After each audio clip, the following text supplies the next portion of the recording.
Olha, na verdade começou mais como músico, né? A minha formação principal é musical desde sempre, assim, desde 7 anos de idade, porque eu sou filho de músicos, né? Especificamente de cantores. Meu pai era barítono do coro do Teatro Municipal e minha mãe era soprano e cantava e tocava órgão também, tocava em igrejas, né? E eu tenho mais um irmão que também é do coro do Municipal, só que é tenor.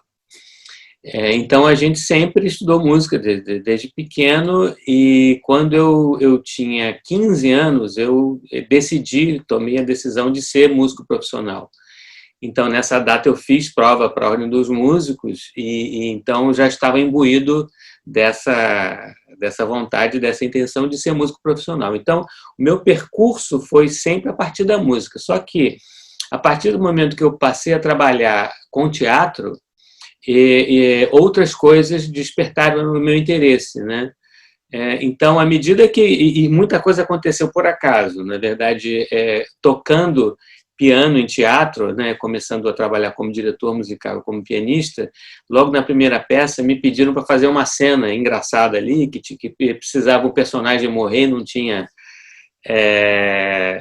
atores suficientes, aí o diretor perguntou se eu queria, eu falei, tudo bem, né? Aí ficou engraçado e, a partir daí, outras pessoas foram me vendo que eu tinha essa capacidade de estar em cena de forma dramática também. Então, aí começaram a me chamar. E aí eu fui ampliando, então, esse leque de atividades. E muita coisa aconteceu assim, diante de desafios.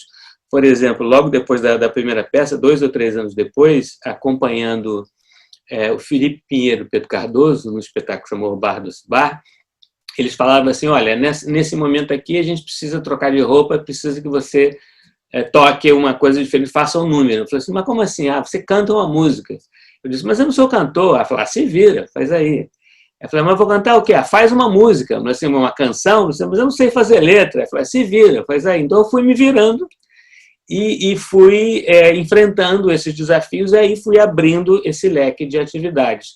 Depois eu passei a me interessar, o meu trabalho que era voltado para a música clássica, né, como compositor, recebeu influência desse trabalho, com essa experiência com o teatro, e aí eu fui levando esses elementos cênicos para a minha música de concerto. E fui ampliando isso, depois então passei a escrever também. Então, na verdade, a música foi sempre um estímulo para essas outras coisas, né?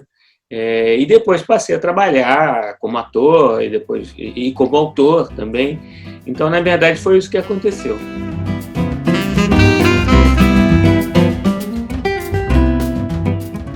Eu até comecei a tocar acordeon antes de piano, mas foi pelo interesse de ver, né, um instrumento, né, pelo fato de sempre, eu e meu irmão, nós frequentávamos salas de concerto e principalmente o Teatro Municipal, porque meu pai trabalhava lá. Então a gente tinha o hábito de ficar procurando, como ele era do coro, né, onde é que ele estava no palco, né? E quem achasse primeiro ganhava. Então o hábito de ir ao Teatro Municipal me influenciou, obviamente, mais tarde, quando eu optei pela música cênica, né? E me interessei pela música cênica e comecei a escrever ópera. Então, isso foi muito natural para mim, tanto o trabalho com o teatro quanto o trabalho com a linguagem operística, pelo fato de frequentar com regularidade o Teatro Municipal. E o piano foi da mesma forma. Eu me lembro assim, que eu sempre pedia para o meu pai para, no final de cada ópera, falar com o maestro, né? Eu tinha uma curiosidade, né, e pedia para apertar a mão do maestro, né? E uma vez eu perguntei para ele, pai, o que dá mais dinheiro? Ser maestro ou ser jogador de futebol? Aí ele falou que era ser maestro, né? Então ele me enganou e aí eu falei, então é isso que eu vou fazer, vou ser maestro. E então, na verdade, eu estava já no ambiente musical.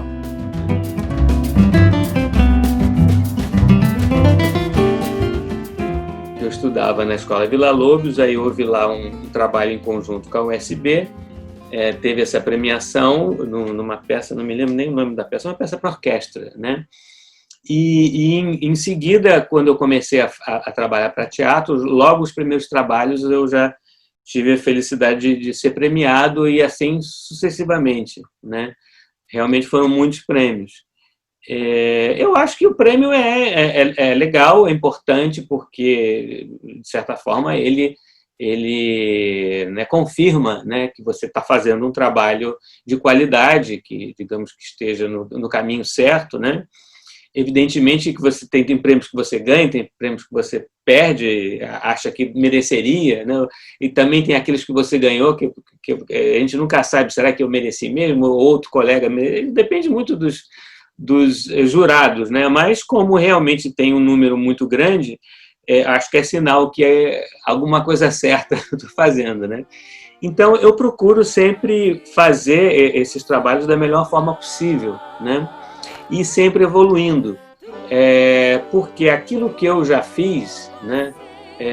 Eu normalmente não me interesso em fazer de novo, né? Eu gosto dos desafios, me interessa aquilo que eu não fiz ainda. Então, quando me chamam para fazer música para uma situação inusitada, isso me estimula, mais do que aquilo que eu já fiz, né, que eu já sei fazer, né, e que não me desperta um interesse tão grande quanto o desafio, quanto a dificuldade, né? Isso eu acho interessante como compositor. E como eu sou um compositor profissional, ou seja, todos os dias eu componho, eu venho para o meu estúdio, que é aqui, e trabalho seguindo encomendas, né? Isso para mim é uma coisa muito natural. Então, quando eu recebo uma encomenda e diz, você tem tanto tempo para fazer, não me assusta o prazo, né? O que eu preciso é ter um prazo. Para o que é a composição, qual é o destino dela, né? Para que público é destinado, quanto tempo basta eu saber disso que eu trabalho com naturalidade, né? Então, eu encaro o ofício de uma forma muito natural, ou seja, o meu ofício é esse, né? É compor, né? No caso, se ampliou, escrever também, né? E esse é o meu ofício principal.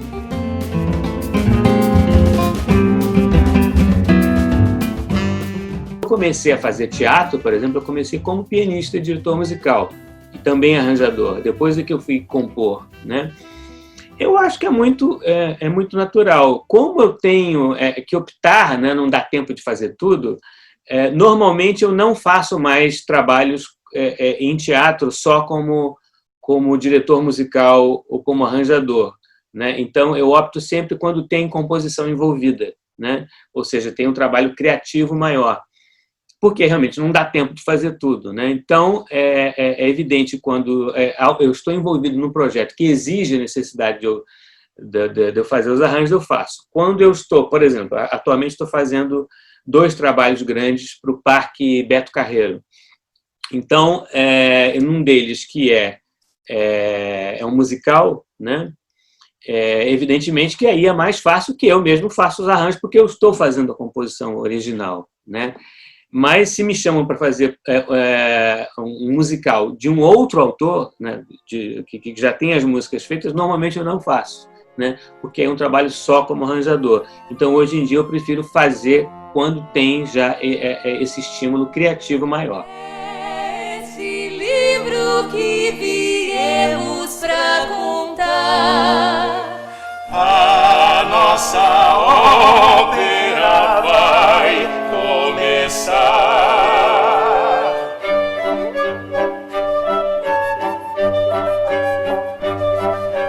Abra o livro bem devagar. Era uma vez, abra o livro bem devagar. Era uma vez, era uma vez.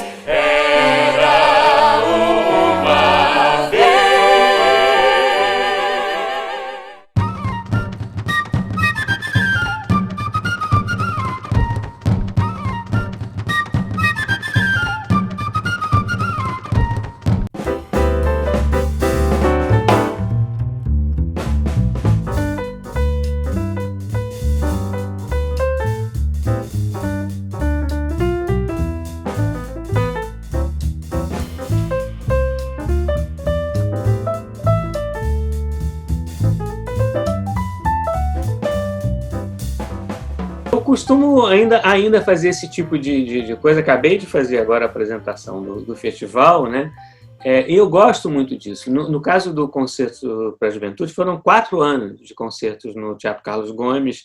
Era uma produção do Conservatório Brasileiro de Música, né? Uma ideia da Cecília Conde, e que aproveitou esse nome, né? Que até de vez em quando é utilizado, né? Como por vários OSB, outros grupos, como um nome, que é um nome bastante feliz, né? Já apresentei programas, né? Tem um programa na Rádio MEC chamado Blim Blim Blom, de música clássica para crianças, então eu gosto muito de fazer isso porque lido com naturalidade, né? Me comunico com o público com naturalidade, e é também uma oportunidade de estar atento ao que está acontecendo, né? Conhecendo novos colegas, né? que eu porventura não conhecia, né? Então, eu acho que é uma forma é uma maneira de você dialogar com o seu meio, né? Conhecendo mais gente. Tem, por exemplo, músicos que eu reencontrei agora no festival. Silvia Tereza, por exemplo, quando ela, pianista, quando ela participou do Concerto para a Juventude, estava em início de carreira.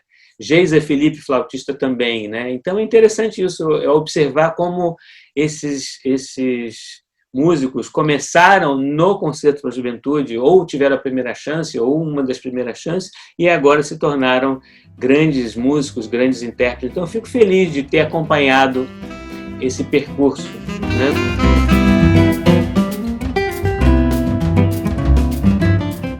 A tarefa, né, o desafio era fazer, acho que eram 2 números, quase que de forma circense, né, fazendo uma coisa bem humorada, a partir de uma situação musical, né?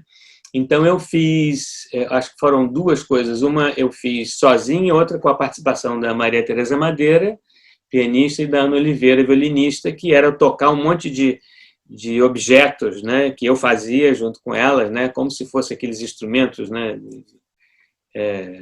aquelas estruturas, né, com instrumentos diferentes, né, objetos que faziam música, e um outro era uma performance que eu fazia com o piano, né, que eu já tinha utilizado esse recurso numa peça minha chamada Pianíssimo, que eu preparava o teclado com sons diferentes e fazia uma brincadeira, quer dizer, além do som do piano, o teclado tinha outros sons, descarga, tinha apito, né? E fazia uma brincadeira com isso, e no final eu era meio que engolido pelo piano, ficava dentro do instrumento. Então foi bem engraçado, o público gostou muito, e foi uma experiência em que eu, obviamente, misturei o lado do músico com o lado de ator. Então, como fiquei marcado por isso, muita gente me chama para fazer esse tipo de trabalho. Tem, por exemplo, um filme do qual eu vou participar, sobre a PRK-30, que foi um programa de rádio do Lauro Borges e Castro Barbosa, que era uma dupla genial que fez programas durante muitos anos na Rádio Nacional, humoristas, né? Que tinha muita coisa de música. Um deles, o Castro Barbosa, por exemplo, era cantor. Então, eu vou fazer o papel do Lauro Borges, e é um misto disso, o trabalho de ator com o trabalho de músico, né? E o que, para mim, obviamente, é uma coisa bastante natural.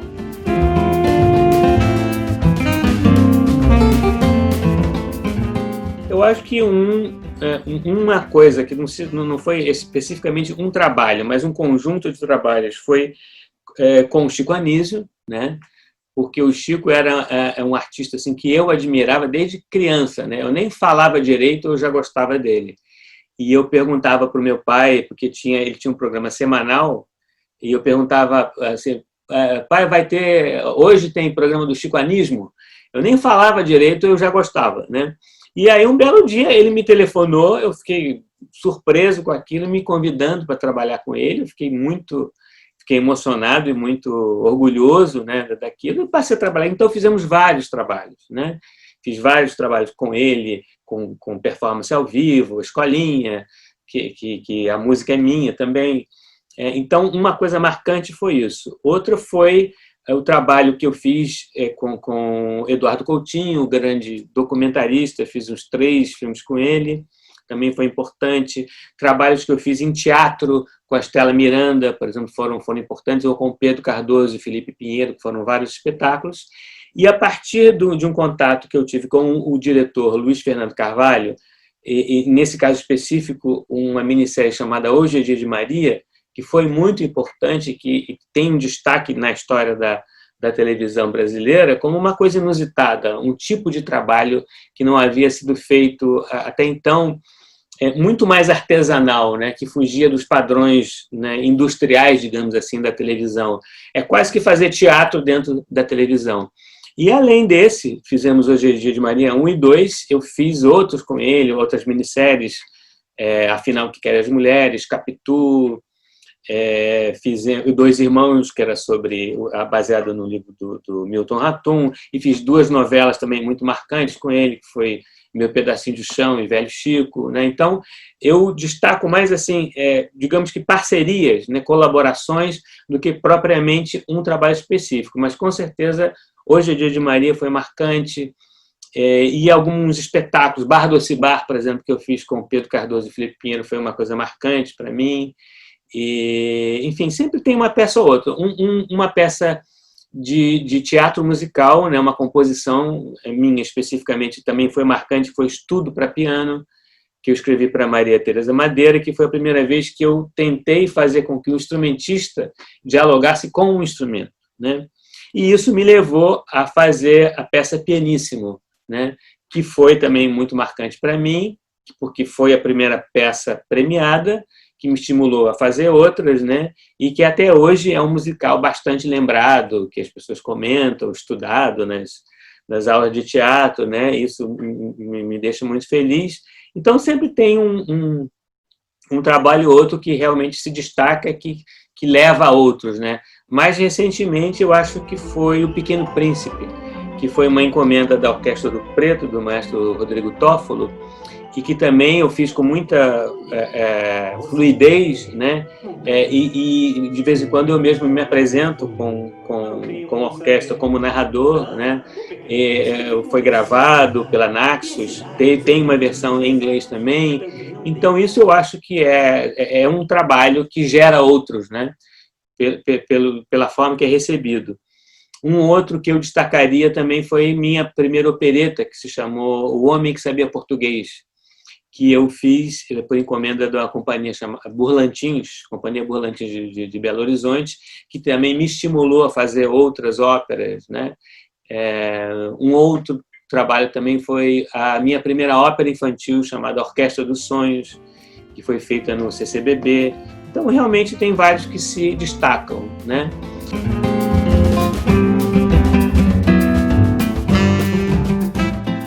Ela ocupa quase que todo o meu dia, né?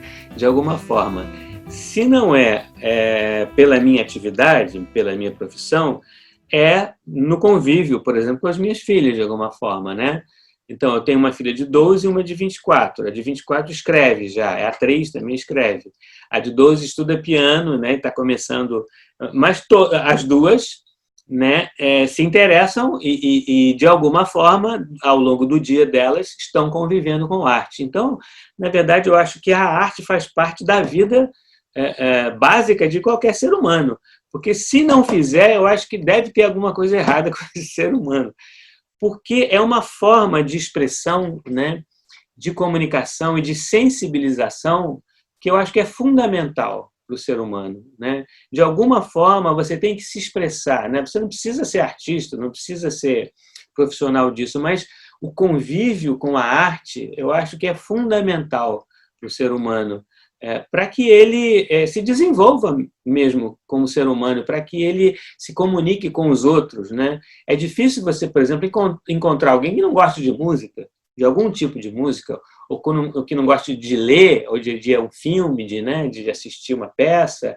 De alguma forma, a gente participa de alguma manifestação artística, seja como alguém que está fazendo, seja como alguém que está assistindo, né? Então, no meu caso específico, ocupa quase que o meu dia todo, né? E se eu não estou fazendo alguma coisa, criando alguma coisa, eu estou absorvendo, né? Ouvindo música, lendo um livro, a literatura para mim é fundamental. Então, eu não gosto de ficar parado. Se eu não estiver criando alguma coisa, eu estou na cozinha inventando alguma coisa. Então, se eu passo um dia, por alguma razão, né, sem compor alguma coisa, sem escrever alguma coisa, com certeza eu vou fazer alguma coisa na cozinha, ou seja, eu preciso fazer algo, né, para oferecer para alguém, né, para ofertar, né, para os amigos, né. Então, por isso que eu acho que é uma coisa fundamental para o ser humano. Você era minha bonequinha. Ai, agora a coisa ficou séria. Então, meus amores, tudo pronto para o grande dia? Berço já está perfumado, quarto já está decorado, tudo ficou preparado pra você chegar. Pra você chegar. Mala já está arrumada, a roupa já foi passada, manta já foi separada pra se eu precisar. Só se precisar.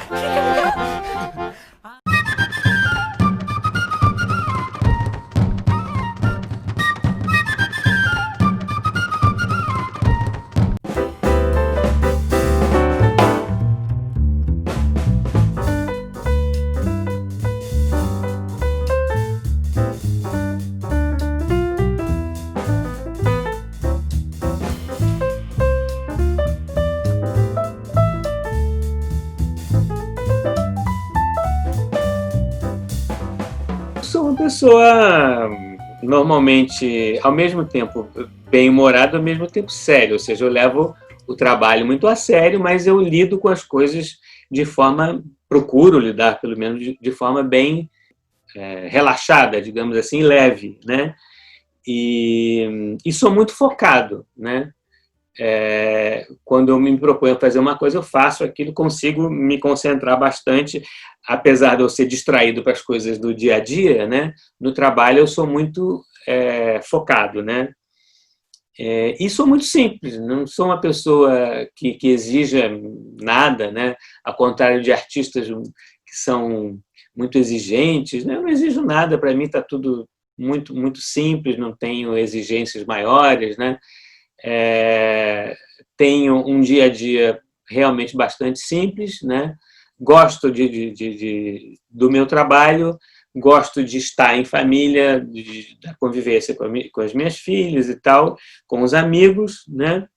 Então, eu sou uma pessoa bastante simples, eu digo isso, né? Que conduz o seu trabalho como um ofício natural.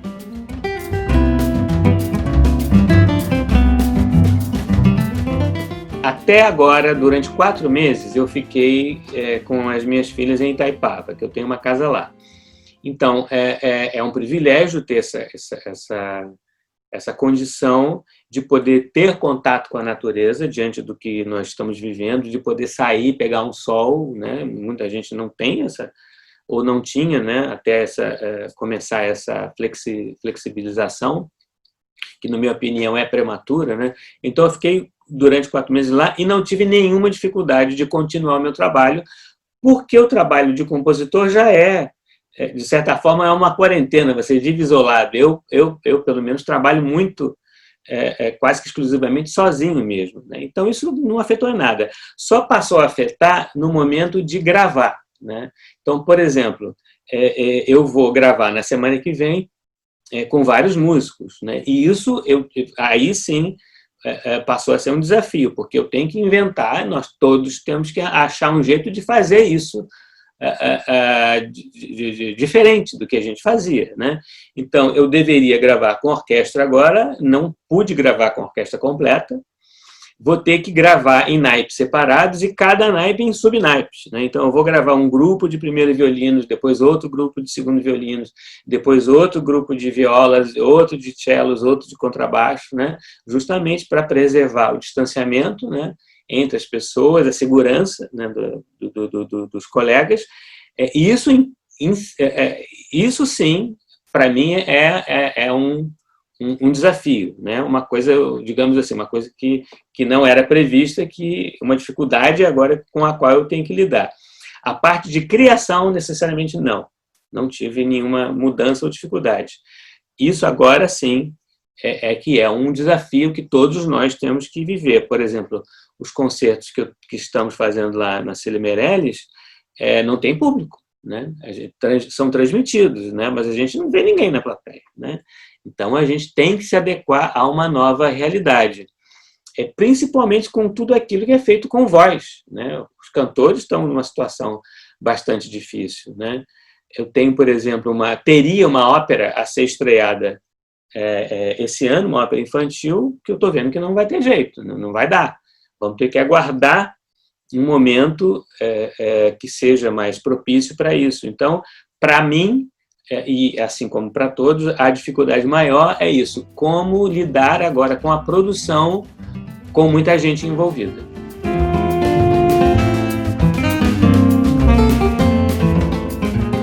Eu entendo muito isso que a gente está passando, evidentemente que há razões científicas, né, para isso que aconteceu, mesmo porque já estava anunciado, né? Não sei se todos tiveram a chance de ver, por exemplo, tem um discurso do Barack Obama falando da pandemia, que viria a acontecer, né? Tem uma palestra do Bill Gates, por exemplo, falando da possibilidade desse tipo de coisa acontecer. Então, na verdade, não digo que o mundo inteiro, mas muita gente importante, dizendo que com capacidade de decisão já sabia disso e tentou fazer algo, né? Mas outras pessoas também importantes preferiram não fazer nada, né? Então, mas apesar de todas essas evidências, né, do que está acontecendo, eu acho que eu vejo muito pelo aspecto espiritual e também pelo aspecto quase que, não só social, mas humano, né, na nossa vida no planeta. Para mim, isso é consequência dos maus tratos que nós, seres humanos, damos ao planeta, ao nosso ecossistema, né, no lugar que a gente vive, né? Então, eu entendo assim, todos os momentos de crise, esse é um momento agudo de crise, mas eu acho que quando a gente tem uma dificuldade, quando a gente tem pequenas dificuldades ao longo do dia, a gente tem que encará-las como coisas que têm que ser vencidas, né? Então, se são dificuldades, elas vieram para nos ensinar alguma coisa, né? Então, o que a gente tem que fazer é baixar a bola, né? Sermos humildes e vermos que nós temos aí uma grande dificuldade, mas nós temos uma oportunidade. É uma oportunidade que nos está sendo dada para a gente mudar, né? Temos que mudar a nossa forma de ver o mundo, de lidar com o mundo, de tratar com o mundo, né? Com a natureza que nos circunda, né? Sendo mais atentos, sendo mais compreensivos, né? E parar de simplesmente aproveitar o que ela tem sem cuidar dela. Isso, para mim, eu acho que é fundamental. Então, no lugar de ver o que a gente está passando hoje como um castigo, eu vejo e procuro ver, né? Evidentemente que é sempre uma dificuldade para mim também, né? Tudo é uma dificuldade que a gente tem que vencer, mas eu vejo como uma oportunidade que a gente recebeu agora para evoluir, né? Então, o ser humano tem que ser melhor em todos os sentidos, né?